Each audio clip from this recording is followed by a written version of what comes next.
rong che rung mùa cụ thiên li oa chỉ tao tu nên có luôn vì you lo bền đau tiền nói you lo đã thua ấy cụ thiên oa chỉ tao tu nên có chuông vì do cục lúa chỉ mua li lúa lư tu cho cái lũ thiên li chỉ nhỏ con chia mua giờ gió mùa rong trâu có ít qua trái giang giờ lũ con tan cho hậu của nó lông sáng lông chưa lo vì you bền đau sư loan vì gió tia dụ loan thì chỉ do con tung bao xóa vì gió cũ bền đau ê cũ tia sư loan vì gió cũ chỉ mua nhẹ lọt trao có xin ê có tia ly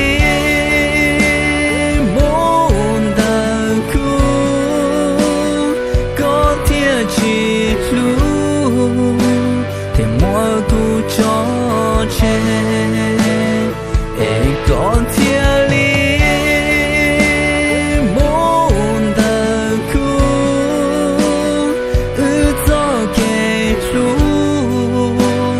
thiên chín mua trắng ta yêu tu sướng tam bảo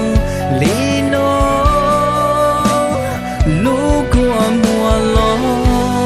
chỉ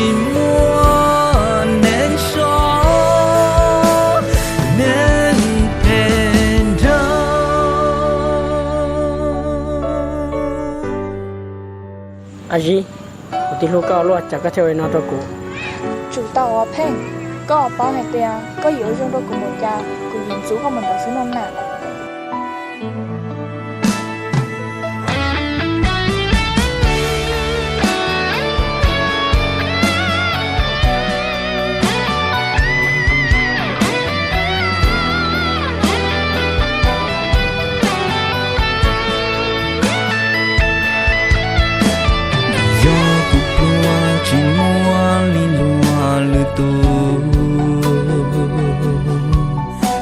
cái lũ thiên li chỉ nhỏ con chia mua giờ gió mùa rong trâu có ít qua trái giang giờ lũ con tan cho hậu của nó lông sáng lông chưa lo vì you bền đau sư loan vì gió tia dụ loan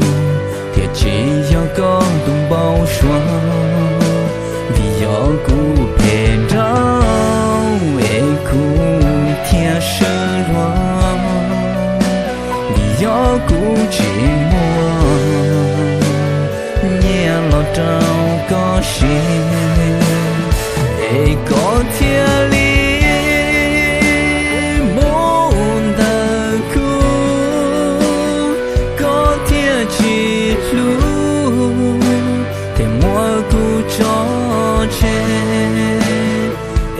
con thiên lý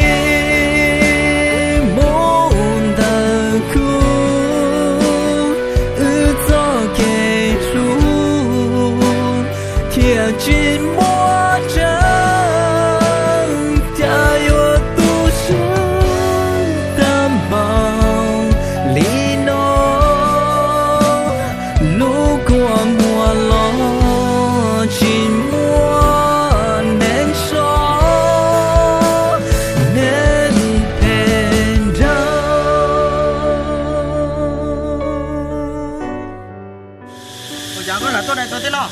sợ sợ lắm thế sợ